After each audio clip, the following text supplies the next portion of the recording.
What's going on, everybody? This is Jlyno, and I just finished watching on New Year's Day the Dave Chappelle Netflix stand up comedy special, The Dreamer. And in case of you may not have known, I am a huge Dave Chappelle fan, and going into this, I came in with a lot of excitement. There's not too, Dave Chappelle doesn't have too many stand-ups to where I would honestly say that I dislike, but as a fan of his comedy, I have noticed a lot of growth, especially within age. Dave Chappelle, as a younger person, I would call it a bit more energetic. I'd honestly say it's a little bit. It still has its version of like slapstick comedy. Would you have, I guess make a comparison to? But he always includes something to think about, something to take home. And younger Dave Chappelle throws in a lot more scenarios of figments of his imagination in his creation of jokes. But as Dave had gotten older and matured, you more so saw his personality, more so him including his personal life within his stand-up and still being able to deliver us a comedic punchline, as you would, I guess, would say. And with this Dreamer,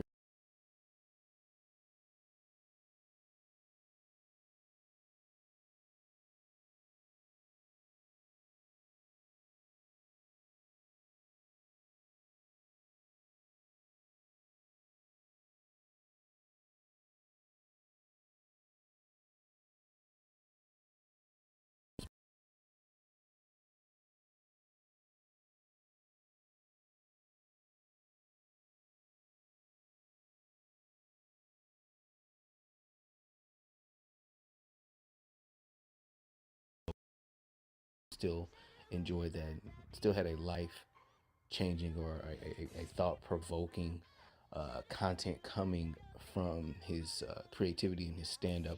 But this stand up itself was a bit more personal compared to his other stand ups, including his life. And then also with its slideshows, Dave, through these years, well, I guess since his comeback, has been giving us his life story. It just doesn't. It's just ridiculous. Like when I say ridiculous, like I'm being like sarcastic, and I'm like saying like this dude lives a profound life, and he has people that love him around him, and I believe his fans want to see him succeed. I think we all would love to see him on top, and not to say that he's not on top, but I guess we've all been like fiending for him to get to that plateau that he had with the Chappelle show. And quite honestly, stand up is where his original platform. This is his origin. This is his base. And I'm willing to accept him in this format because honestly, I don't get it from too many other comedians, stand up wise. Going forward from there, the slideshow that was concluded after the special really to me was immediately touching, as to see, you know, his peers. I guess like when you see a person who's like great at what they do, it's always good to see how their peers evaluate themselves. And Dave Chappelle does know how good he is as a comedian. He's often has said it in his own stand-ups and in interviews. But he does have humbling moments in his life. He still goes through adversity, and a lot of public iconic figures, they almost appear to be completely flawless. But he's able to display his talent basically what I'm trying to say is he's able to like show that he is flawed with his talent. So all in all, amongst his stand-ups, I'd say I put this one around 4 or 5 of his all-time stand-ups. Let me know what you guys think. So special.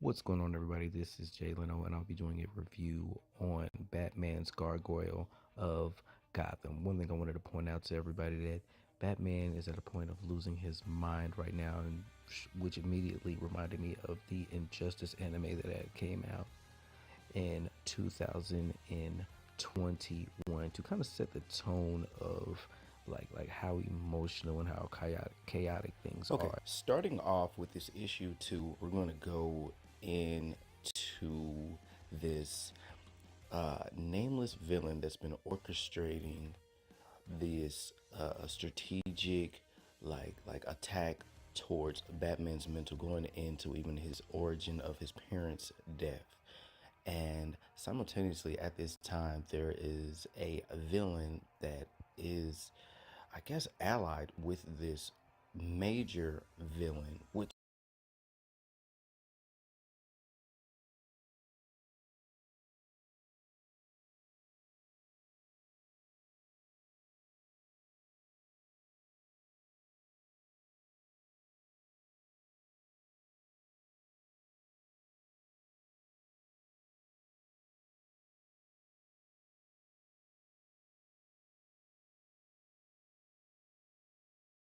not dealing with Commissioner Gordon. We're dealing with Detective Gordon, who's interrogating this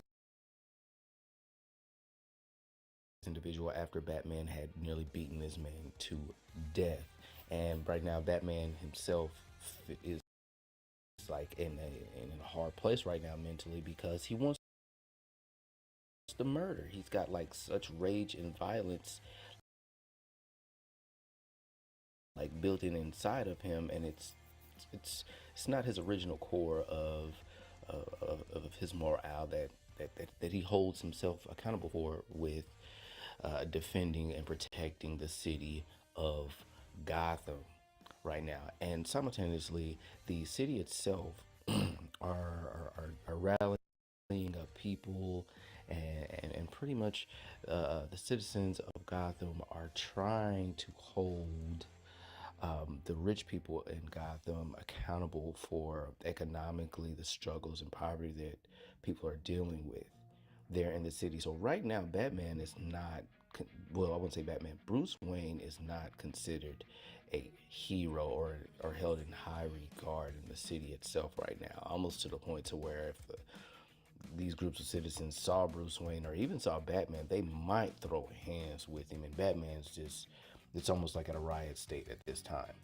And going back into this individual that's being held in the interrogation room, one of the psychologists or therapists would say you would about this individual is recommending that this individual man to be sent to the asylum while he's held captive in the interrogation room. So who's to say what's going to happen after that? Things are very uncomfortable right now for Bruce. I call it the Bruce Wayne enterprise, with his ally Commissioner Gordon, who's being put under pressure for working with Batman, because as of right now, the police department doesn't like Batman, because they're like, hey, if we were able to be vigilantes and go by our own rules, how important would Batman be? He, you know, who's to say that he does a better job than us when he can do whatever the hell he wants to do?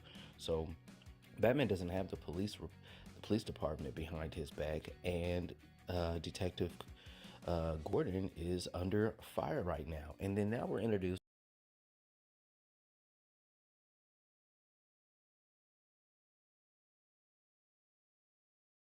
into I guess like these new villains.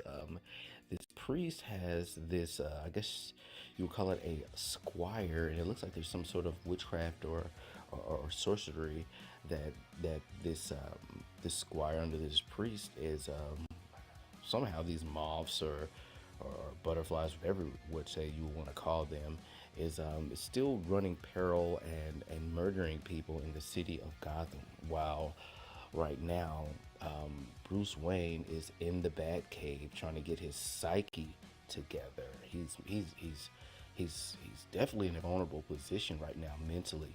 And then And then I guess during Bruce Wayne's childhood, with the story of how his parents were murdered, was being brought up to Bruce right now, and it was mentioned by the villain, in which Alfred finally revealed to Bruce that, hey, when you were a child, when your parents died, you went after a man who you thought had murdered your parents, and you nearly beat this man to death to the point that he's a quadriplegic.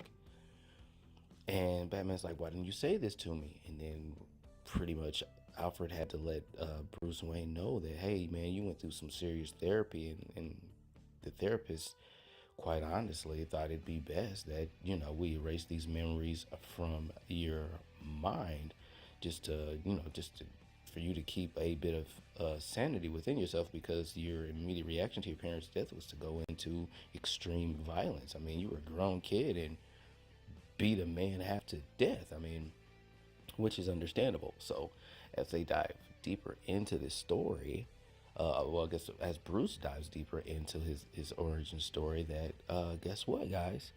That man did kill his parents, and he pretty much confronted the individual that had murdered his parents, and he said, hey kid, I didn't mean to kill your parents. All I wanted to do was steal their necklace, but they reached out to me while I had a gun in my hand, and off went the gun.